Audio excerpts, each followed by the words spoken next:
Good morning. This is DebraVWilson. I am in Bradford. The date is the 24th of June, 2020, and the time is 1100 hours and 32 minutes, and that's BST, British Summer Time. This podcast is about the Reading terrorist attack of Saturday, the 20th of June, 2020. I would like to start by acknowledging the 3 people that died as a result of the attack, and that is Mr. Joe Ritchie-Bennett, Mr. James Furlong, and Mr. David Wells. May they rest in peace. It is the primary responsibility of the state, and my context here is Britain. It is the primary responsibility of the British government to keep us safe.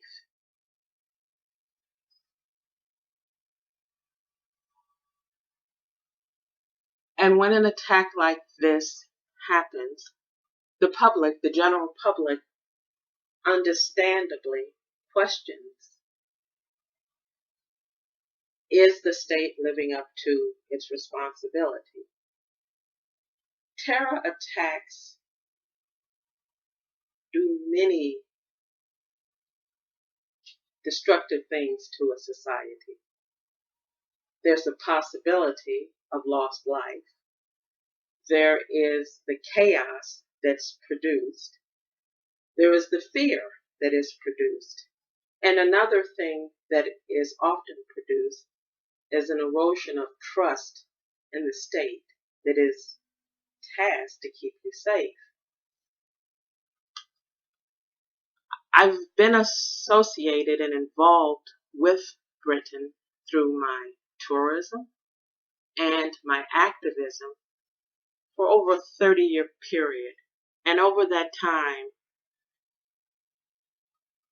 what has sought to harm the UK has been diverse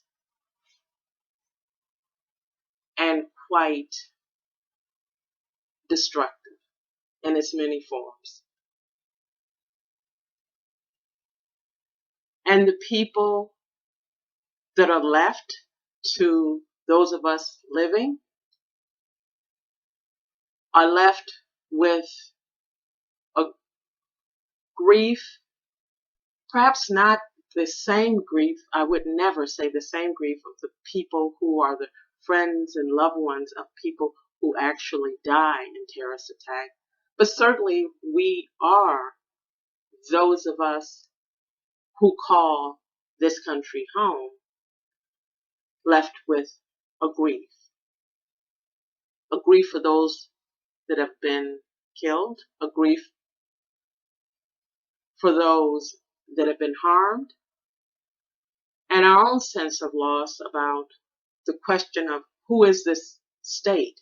Do they understand their role in protecting we the people?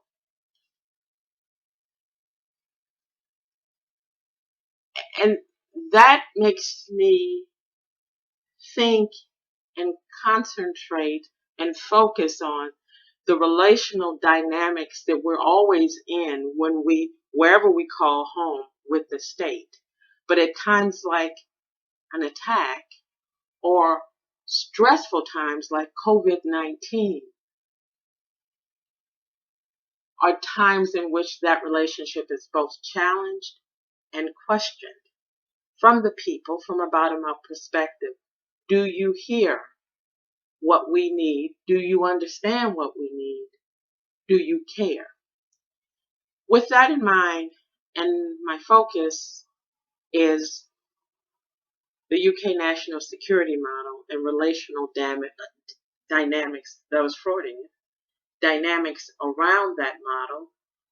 And one of those dynamics is the relationship with the people and when that relational dynamic is damaged.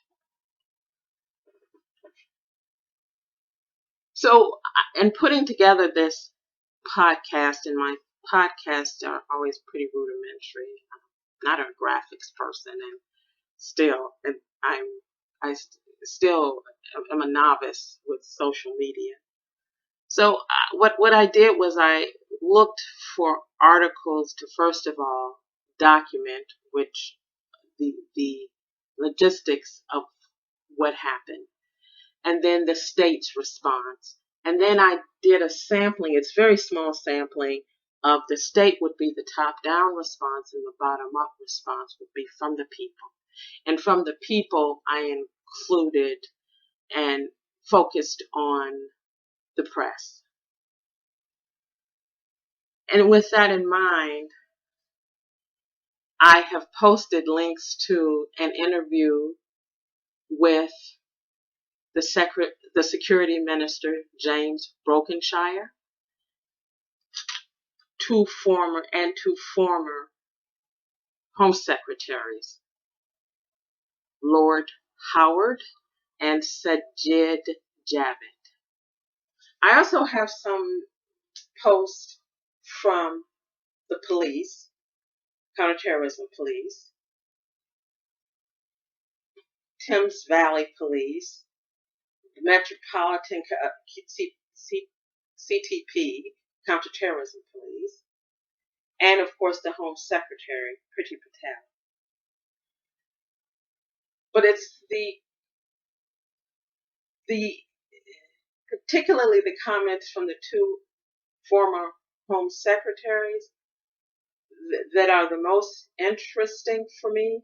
Priti Patel, the Home Secretary, acknowledges the obvious, the atrocity, and she acknowledges her understanding of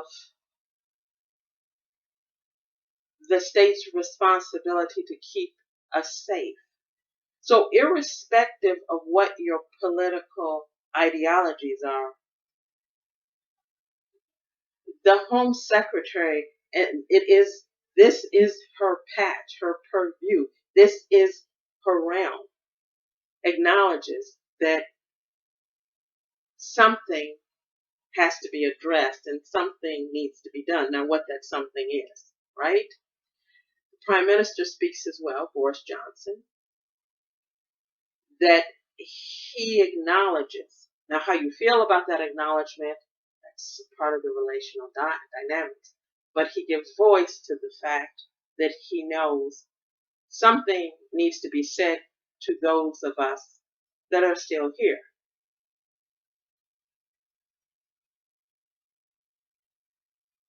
And that there needs to be a communication from the top down, the state, that you understand what has been left behind after this attack. So then I asked myself, is there anything, the greatest thing about looking at things from an analytical perspective, an academic perspective, is you can ask questions and then discover you're in a relatively safe bubble. But I certainly think those of us in that bubble need to be aware of the reality for the practitioners, and I'm going to get to that point shortly. But we get to engage in the theoretical.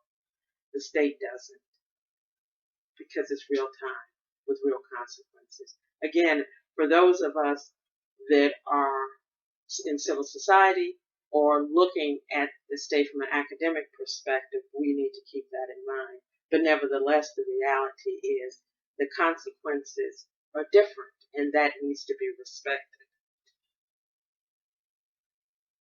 So, at the risk of sounding repetitive again, I do keep that in mind. And with that, I ask the question, is there anything more the state can do to better inform the people while keeping necessary secrets and discretions in place? Who and what is, in this case, the internal national security model? And so that's MI5 and SO15, counterterrorism police. there is one of the things I also posted was a podcast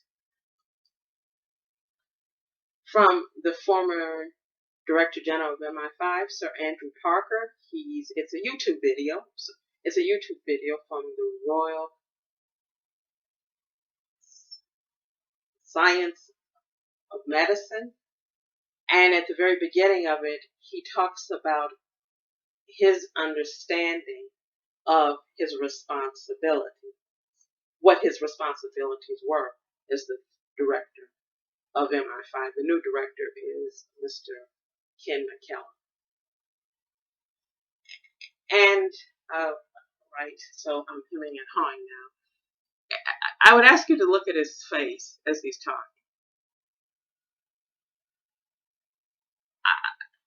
He's a spy. He's retired and he's a spy. But I would ask you to look at his face when he is in the process of explaining the way I read it. But I'm asking you to look at it. Is a sense of responsibility, trying to explain the limits of what he can say, and then this paradigm, what do I say? How much do we communicate about what's on our desk and how we manage what's on our desk? But at the same time, realizing people want more. To me, at one point, he looks uncomfortable. So I've posted the link to the YouTube video. And that discomfort, I'm hesitating because I think spies never like to look uncomfortable. But that discomfort for me says he at least that's how I'm reading it, understands he needs to say more, but he can't. But you come up with your own conclusion. I do a series of writings in my attempt to understand how national security is done in this country. And one of the writings is actually part of a tentative proposal that I want to eventually possibly focus. Not that that's not a possibility whether I want to work on it. Possibility is the scope. But in any case, I include a government report from earlier this year that discusses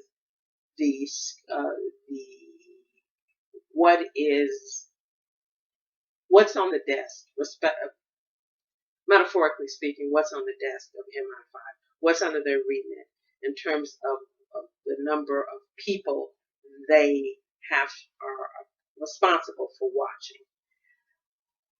And so that report went out earlier this year. It's a voluminous government report. I'm used to reading UK government reports. It's dry, but I find it very informative. So I've included the link to that. So the information can be out there, but I don't know how aware the public is. And again, the worst thing that happens to a terrorist attack is the loss of life. Then I would say the second most problematic outcome from a terrorist attack is a loss of trust. The breakdown in relationship between the state and the mistrust of our fellow citizens. The damage to relationships. I don't know and don't have an even hazard to think about the residual damage to, again, the Muslim community because of this attack. I don't know. Again, I did not. That was not the perspective from which I looked at this. But I do wonder if there's anything else the state can do nothing is going to reduce the grief and, I would dare say, anger at human life being taken under any circumstance. Nothing is. And that's something the political sector has to help collectively society manage as you go through that process of grief. And as a part of grief is anger. The state has a responsibility to keep us safe. And when something has gone wrong, we need an understanding, which the investigation is going on now. It's live as I speak. Also, I'm again curious, is there anything the state can do to keep us updated within the boundaries of what they can share and can't share? So, the aforementioned report, the numbers, which are fine for me, and I'm a numbers person, and I love reading government reports. But one of the things I looked at, because there are 3 countries I do focus on. The one I'm doing research on is the United Kingdom. It's the place I call home. The other 2 countries I look at with great concern are Canada and Israel. And Israel's counterpart, Israel's MI5 is the Shin Bet or the Shabbat. They have a monthly report they put out. It's pretty grim reading, but it's put out monthly. National security models are a reflection of the culture from which they emerge. They reflect the laws, they reflect the remits, they reflect the sociology, the history, and the lived experiences, understood lived experiences by the collective, the people. So I'm in no way expecting that, or even suggesting that the United Kingdom look at the Shin Bet report and go, oh yes, we'll just swap out the bits about Israel, put the UK in there, and put our numbers in there. No way am I suggesting that. But I don't, and in addition to that, national security is viewed differently in Israel by the Israelis than it is collectively than it is by the UK. We, I think, collectively want a distance from the model. And then when something like this occurs, we want more closeness, metaphorically, speaking in abstract terms. Whereas I think collectively in Israel, Israelis, and dare I say Israeli Jews, want more of a closeness.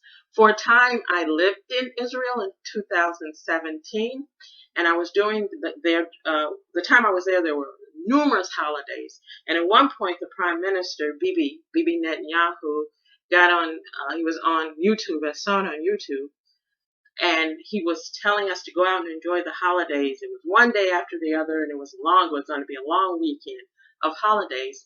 And he said, I'm paraphrasing, go out and enjoy yourself. You're going to be safe. He said the IDF, the Shabak, Shin Bet, and the Mossad are keeping an eye on you. So I don't know how the general public viewed that, but I certainly didn't hear an uproar. That can't be said here. When there's a bank holiday, Boris Johnson, the Prime Minister, can't get on and say, counterterrorism police, MI5 and MI6 are keeping an eye on you. That's just not the collective culture here. So I am completely aware that these are 2 different distinct countries with 2 different histories and 2 different modalities of being. And out of that and so much more, the national security models have emerged.